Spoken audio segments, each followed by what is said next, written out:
Hola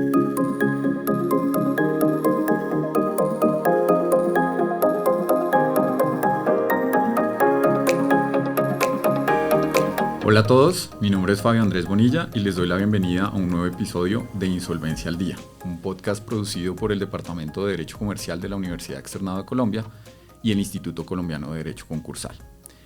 El día de hoy vamos a abordar un tema que puede ser distinto frente a los temas tradicionales del derecho concursal. La idea es poder abordar con nuestros invitados un tema cuya relevancia tal vez es más evidente y es la sostenibilidad de las prácticas empresariales y la crisis que lleva a las empresas a una situación de insolvencia. Normalmente asociamos la sostenibilidad con prácticas ambientales y de derechos sociales.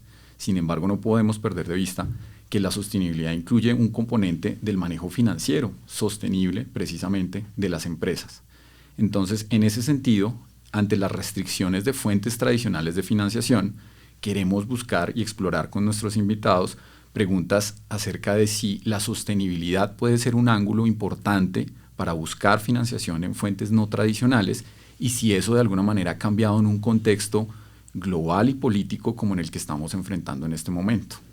Para abordar estos temas contamos con dos invitados que nos van a ayudar a explorar esa relación entre la sostenibilidad del financiamiento y la crisis empresarial, y tenemos entonces a Sebastián Boada Morales, que es abogado de la Universidad de los Andes y cuenta con una maestría del London School of Economics, y Sebastián actualmente es abogado principal en la CAF y coordinador del equipo legal de financiamiento de proyectos y desarrollo financiero. También nos acompaña Andrea Pradilla, que es abogada de la Pontificia Universidad Javeriana, especialista en Derecho de Negocios Internacionales de la Universidad de los Andes y cuenta con una maestría en Relaciones Internacionales y Desarrollo Internacional de Georgetown. Andrea actualmente es la directora para Latinoamérica del Global Reporting Initiative desde 2014 y me atrevería a decir que es tal vez una de las personas que más ha trabajado los temas de sostenibilidad y reportes no financieros en nuestro país. Así que Andrea y Sebastián, bienvenidos y muchas gracias por aceptar la invitación el día de hoy. Gracias a ti. Bueno, pues sin más les propongo que empecemos y abordemos este tema. Quiero empezar a revisar con ustedes un par de cosas y quiero empezar con Sebastián en un tema muy particular. Por favor, cuéntenos cómo han evolucionado esas fuentes de financiación para las empresas en materia de sostenibilidad en los últimos años y si se sigue siendo un tema relevante para los financiadores. Bueno, mil gracias, Fabio. La respuesta corta es que sí sigue siendo un tema relevante para los financiadores. La sostenibilidad, digamos, en materia de financiación tuvo un pico importante hace unos años. Recientemente y en los últimos meses, digamos, por el cambio de administración en la presidencia de Estados Unidos, pues evidentemente no es un secreto para nadie, ha venido decreciendo de manera muy importante precisamente por las políticas del presidente Trump. Pero aún antes de eso, y tal vez a mediados del año pasado, el Financial Times sacaba un reporte especial que fue muy importante que decía quién mató la fiesta del ASG, Ambiental, Social y de Gobierno. Entonces, en ese sentido, hemos visto un decrecimiento, pero lo que percibimos es que de todas formas sigue siendo importante. De todas formas, los recursos siguen estando ahí. Y en este punto es importante tener en cuenta que la disponibilidad de recursos de financiación para temas sostenibles, digamos en un término amplio, dependen muchísimo de las fuentes de fondeo. Y el fondeo sigue existiendo, digamos que los recursos en gran medida, recursos concesionales, en gran medida recursos proporcionados con algún tipo de apoyo público o privado, existen. Y la impresión, digamos, que nosotros tenemos, y podemos entrar a conversar un poco más de eso, es que hay un exceso de oferta de recursos y lo que se necesita es es que venga un poco más la demanda de esos recursos por parte de proyectos productivos y proyectos sostenibles y empresas también sostenibles en ese sentido. Entonces, lo que vemos sigue siendo un gran apetito. Uno lo ve, por ejemplo, en los bancos locales. Uno ve que los bancos locales aún hoy promocionan, digamos, líneas de créditos sostenibles, productos financieros sostenibles, e incluso los promocionan desde el punto de vista de unas tasas más favorables para el tomador del crédito. Entonces, la importancia sigue ahí. Ha bajado un poco, pero de todas formas vemos que los recursos existen y están, digamos, funcionando en el sistema financiero global y también en Colombia. Y por último, digamos, un comentario muy corto acerca de el llamado greenium, que es ese como margen de financiamiento verde. En Colombia se da y en Colombia existe. Hace algunos años había una duda acerca de si existía o no ese llamado margen que le da al deudor un beneficio, o a quien se está fondeando con recursos verdes un beneficio en tasa o un beneficio financiero de alguna manera.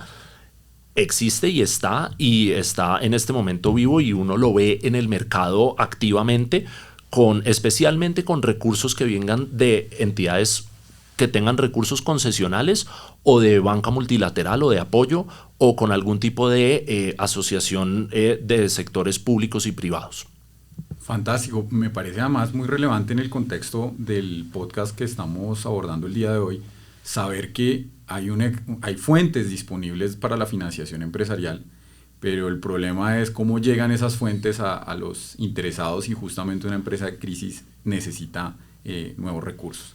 Y en ese sentido quiero preguntarte a ti, Andrea, desde la perspectiva de un empresario que está interesado en buscar recursos para financiar en una situación de crisis, en donde, según lo que nos dice Sebastián, hay recursos destinados a temas sostenibles.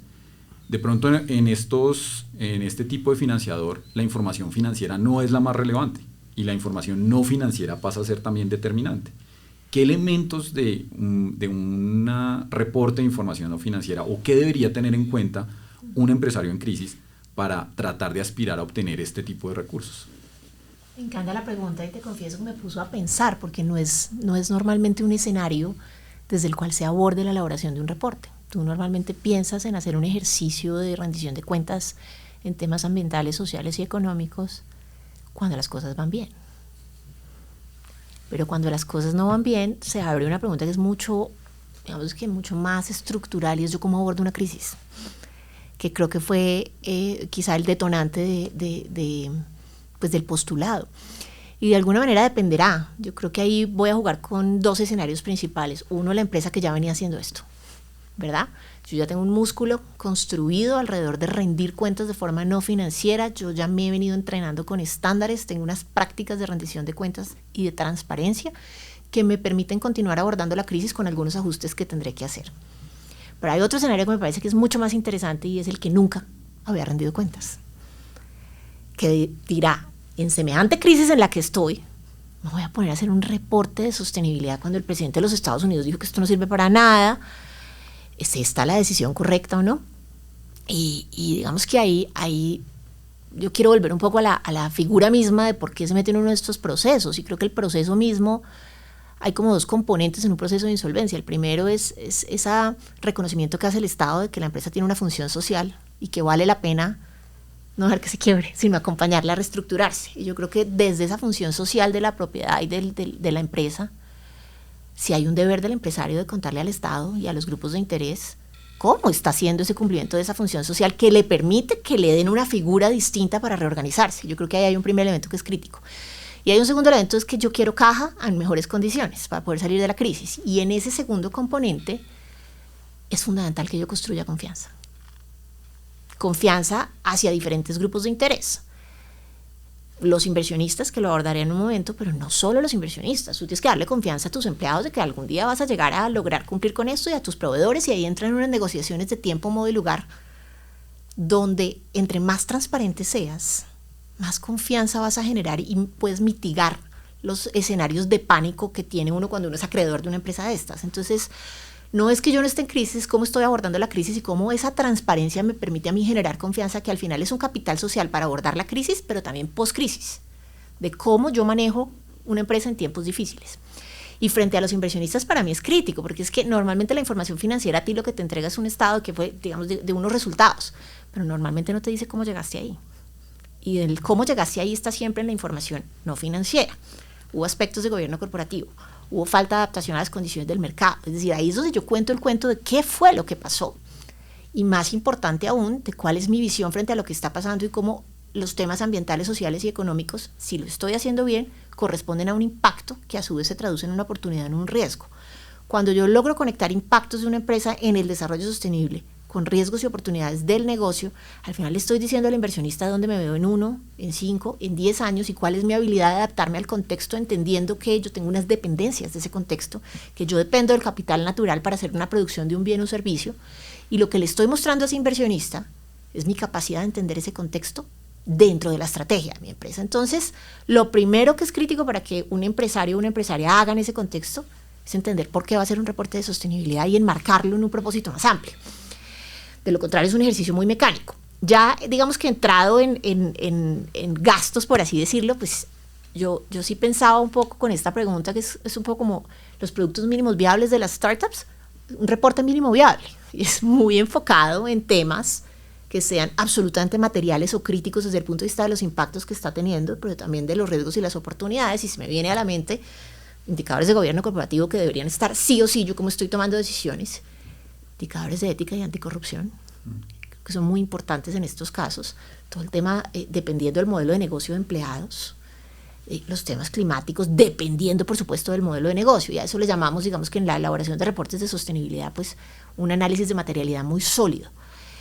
Yo creo que ahí es crítico que el empresario o la empresaria revise qué tiene ya y haga un ejercicio más que de comunicacional, digamos, de hacer unos reportes muy lindos con grandes lanzamientos, una rendición de cuentas, así sea un Word, donde se apoye con herramientas de inteligencia artificial, pero que le muestre a sus grupos de interés un principio de buena fe, tanto al comité de acreedores como a todos los demás que hacen parte de esta discusión, y pueda mostrarle también a la autoridad que hay buena fe en rendir cuentas y que esa buena fe está enmarcada en un estándar y que ese estándar le permite no rendir cuentas sobre lo que quiere, sino sobre lo que debe, siguiendo un proceso. Y ese reporte, digamos que tendrá que ser probablemente un reporte que digamos que no sea tan comprensivo como quisiera, pero que dé cuenta de los impactos más significativos, de los riesgos y de cómo está tomando decisiones. No te podría decir exactamente, digamos que se me vienen a la mente estos temas, pero depende mucho del modelo de negocio y del tipo de organización del que estemos hablando, sobre qué debe rendir cuentas en materia de sostenibilidad. Fantástico. Y mira que escuchándote, me parece un descubrimiento, yo creo que para el abogado que se dedica a estos temas de insolvencia, que el tema no es tan lejano a su práctica tradicional, porque obviamente cuando una empresa entra a un proceso de insolvencia tiene que contar la historia de por qué llega la crisis, de por qué se dio la crisis, y es un tema que por mucho tiempo se ha vuelto hasta formal, pero en la medida que tú cuentes con la información, y en muchos casos la tienen pero no de manera estructurada, puedes contar por qué llegas a la crisis. Y otro punto que tocas que es muy importante es, al ser en escenarios de reorganización, escenarios transaccionales negociados, indudablemente tienes que generar una confianza en los que te quieren dar esa segunda oportunidad para que la empresa pueda continuar en el desarrollo de su actividad. Y qué mejor forma de hacerlo que con datos, que esté respaldado, no sea simplemente un acto de fe, de esa buena fe, sino que esté respaldado con una información. Entonces me parece fantástico captar que es algo que está ya dentro de la dinámica tradicional de los practicantes de la insolvencia. Bueno, buenísimo. Ahora quiero hacerle un par de preguntas a ustedes en seguimiento de los temas que están poniendo sobre la mesa, y la idea es invitarlos a que los dos indistintamente participen. Y estamos diciendo que existen recursos, que existe exceso de recursos, que existe la necesidad de crear unas relaciones de confianza. Pero, ¿qué tan realista es para un empresario que está en crisis? Como tú lo mencionabas, ya está en la crisis, empezar a dedicarse o tener presente que pueden haber unas fuentes no tradicionales de financiación. Voy a ver cómo les coqueteo para ver si las logro conquistar. ¿Ustedes realmente ven eso realista? ¿Cómo lo ven? Como para dar una perspectiva un poco práctica del tema. No sé, Andrea, sí. No, dale, mil gracias. Yo creo que la pregunta es súper pertinente, Fabio, porque realmente es un tema de prioridades, ¿no? Y es un tema que cuando uno, digamos, puede conversar estos temas con colegas expertos de insolvencia, tal vez en otras latitudes, evidentemente el empresario lo que tiene es una necesidad de liquidez muy importante. Y la pregunta específica tiene eso incorporado, y es ¿qué tan realista es conseguir este tipo de financiación? ¿Cómo podemos, digamos, levantar y destapar esas fuentes de financiación que a veces no las tenemos como tan a la mano y tan claras. Entonces, teniendo en cuenta que lo primero que necesitas, digamos, es un tema de liquidez, y me encanta una expresión que utilizaba algún colega de otra jurisdicción. Él decía, hay que salvar la empresa primero para salvar el mundo después.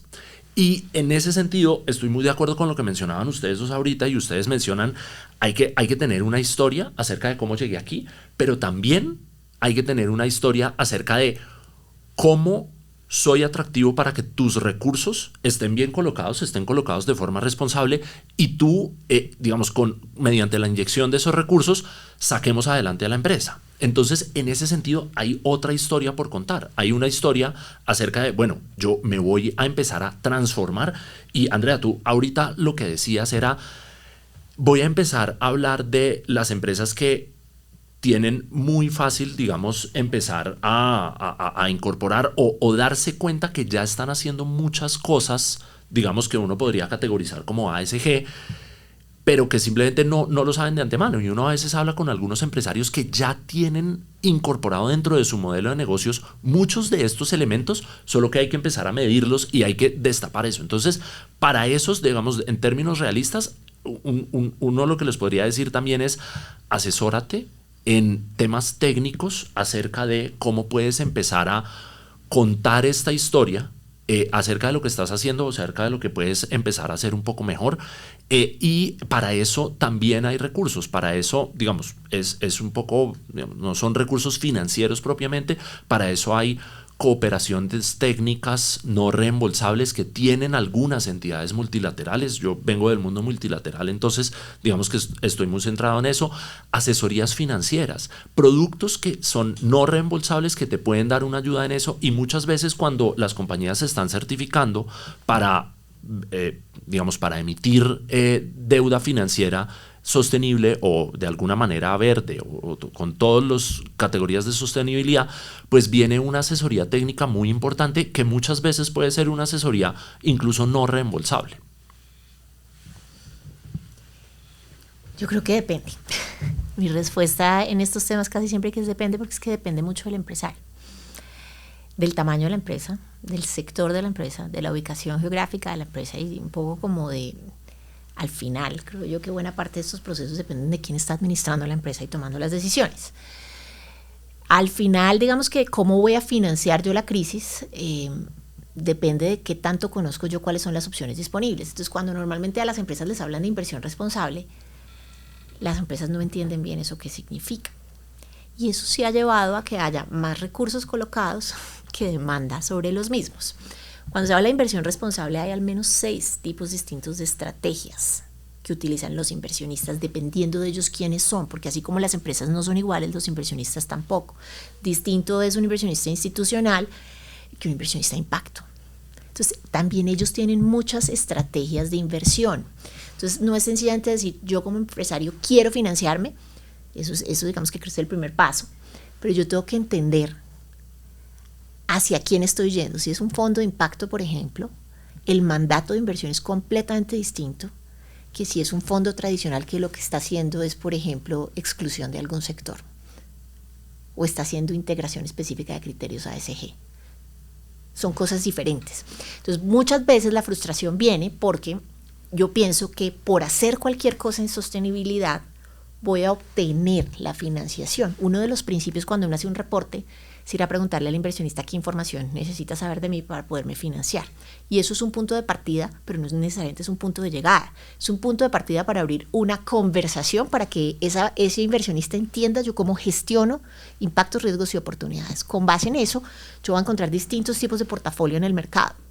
Yo debo saber a qué voy a acceder y qué me están pidiendo dentro de las condiciones. Y ahí es donde a veces hay brechas. Yo creo que debo tener muy claro, digamos, que cómo ese proyecto que yo quiero financiar está directamente ligado a algo donde yo sí esté teniendo un impacto. Porque si yo estoy en un momento de crisis, en un proceso donde necesito caja y la necesito rápido, pero monto un proyecto de algo que tiene muy poco que ver con lo que yo soy como organización, pues en el tiempo eso se va a caer. Entonces, sí debe ir esto siempre muy anclado al ejercicio de materialidad, donde yo identifique cuáles son mis impactos derivados del negocio, con base en eso hago una rendición de cuentas, pero busco financiar esos impactos que estoy generando.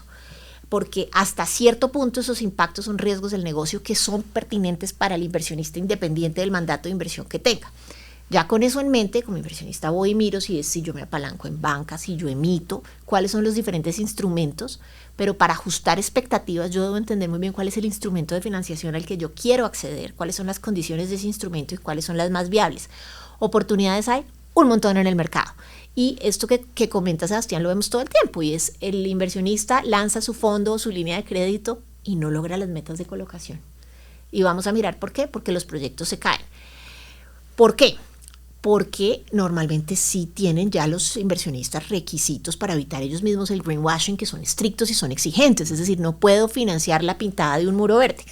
Necesito financiar algo que realmente esté teniendo impactos. Y es en esa capacidad del empresario de la empresa de mostrar que efectivamente la plata que le están dando contribuye al desarrollo sostenible, donde a veces se quedan cortos.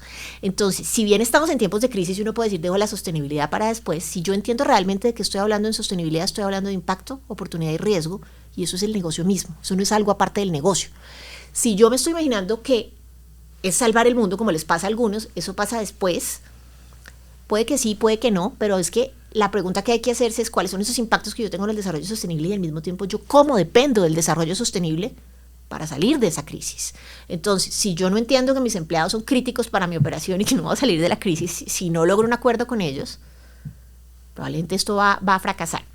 Y el último punto que quería mencionar de inversionistas es que sin duda los temas ambientales tienen mucho más eco que otros temas. Entonces, si yo estoy en crisis, es donde en este momento está la mayor cantidad de financiación y está, digamos que para aquellos que estén en crisis en temas de cambio climático y está abriéndose a temas de naturaleza, entonces todo aquello que sea pues, temas de transición, digamos que va a tener mucha oferta en el mercado, hay que entrar a mirar es cómo mi empresa desde el core puede efectivamente obtener recursos de manera pertinente para atender mis necesidades y no embarcarme en un escenario de inversión responsable solo porque me parece que yo quiero apalancar recursos de un fondo, de una línea de crédito, porque de nuevo los inversionistas son muy exigentes en términos de el impacto también que se tiene que generar o la rendición de cuentas que tiene que hacer. Entonces no es sencillamente, de nuevo, pintar el muro verde, sino volver al propósito. Yo para qué me quiero apalancar ahí, perfecto, recursos rápidos, pero realmente tengo un proyecto validable que puede ser monitoreado, que puede ser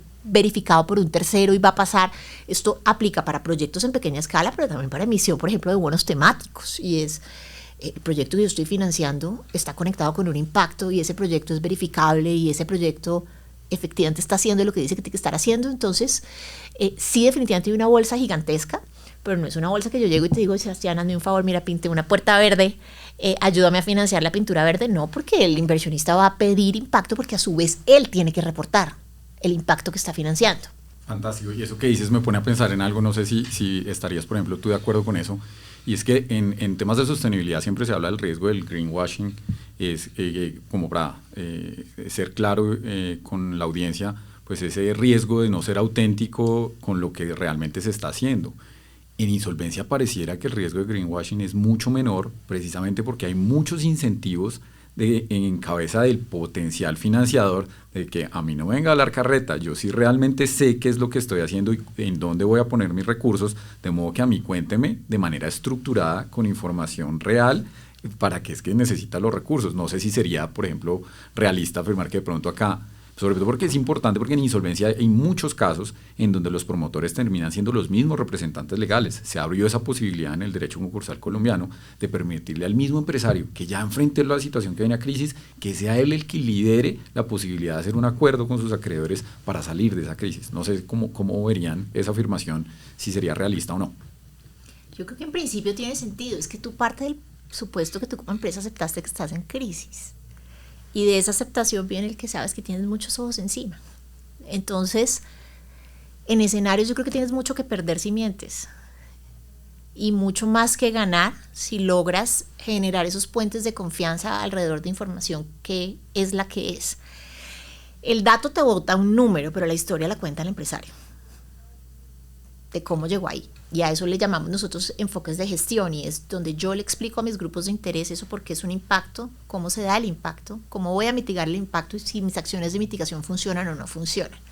Y es en ese componente donde yo cuento la historia, donde logro hacer eso o no. yo pensando un poco en tu pregunta anterior, yo decía que el principio para un empresario en insolvencia a la hora de hacer un ejercicio de transparencia es diga la verdad, solo la verdad y nada más que la verdad.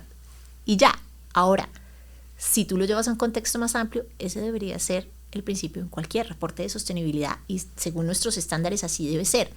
Lo que pasa es que la sostenibilidad ha tenido un tema muy complejo en su concepción y en la conceptualización, y es que hay casi que una conexión mental en las personas que sostenibilidad equivale a temas lindos y temas bonitos y nos tiene que dar siempre cosas interesantes desde el punto de vista de marketing para contar. Y esa asociación es la que lleva a los incentivos perversos asociados al greenwashing, y eso toca dar buenos resultados y contar buenas historias asociadas a la sostenibilidad. Y eso no siempre es así. En sostenibilidad pues no existen empresas perfectas. Bueno. Y ya para cerrar, quiero cerrar pidiéndoles un consejo muy puntual para un empresario que está enfrentando una crisis, que no haya llegado a insolvencia necesariamente. ¿Y ustedes qué le darían? Tú hablas de un ejercicio de materialidad, hay que ser enfocado, precisamente no quiera cambiar el mundo todavía. ¿Por dónde le aconsejarían a un empresario necesitado de recursos porque está enfrentando una crisis? ¿Por dónde empezar? Un consejo muy puntual como para que podamos cerrar ahí. Sí, un consejo muy puntual, y yo estoy de acuerdo con lo que mencionaba Andrea ahorita acerca de, mira, es que tú tienes que tener un uso dirigido, obviamente responsable y transparente y serio de los recursos, pero esto tiene que ser un plan de negocios, digamos, estructurado y serio y ojalá asesorado y bien fundamentado en métricas medibles y reales, precisamente para evitar el greenwashing. Y muchas veces, claro, la gente como que empieza a asociar el tema de ASG con temas muy grandilocuentes. Si yo tuviera un consejo, yo también, y digamos, hay como una parte que es un poco más académica, pero también una parte que es un poco más concreta, y es desde el punto de vista un poco más macro, lo que uno puede decir es, en Colombia, digamos que el costo de fondeo para las empresas es bastante alto, y hay un problema que nosotros tenemos que no mucha gente lo ha reconocido así, pero está asociado directamente con los estándares ambiental, social, gobernanza, específicamente en el tema de gobernanza, específicamente en el tema de gobierno corporativo. Nosotros vemos que, y digamos es un tema que se ha medido empíricamente desde finales de los 90, hay incontables estudios econométricos que dan cuenta de la correlación entre una deficiente protección, digamos, de gobernanza a los inversionistas, sean asociados minoritarios o sean incluso proveedores de capital externos, y el rendimiento económico de las empresas por el costo de fondeo. Entonces, vemos que desde un punto de vista macro, lo primero en términos concretos es, mira, arregla la casa en el sentido de no expropies a tus inversionistas, en el sentido de tienes que tener unas prácticas reales y serias de gobierno corporativo, y eso es una fruta que está colgando, digamos, bajito, eso es una victoria temprana.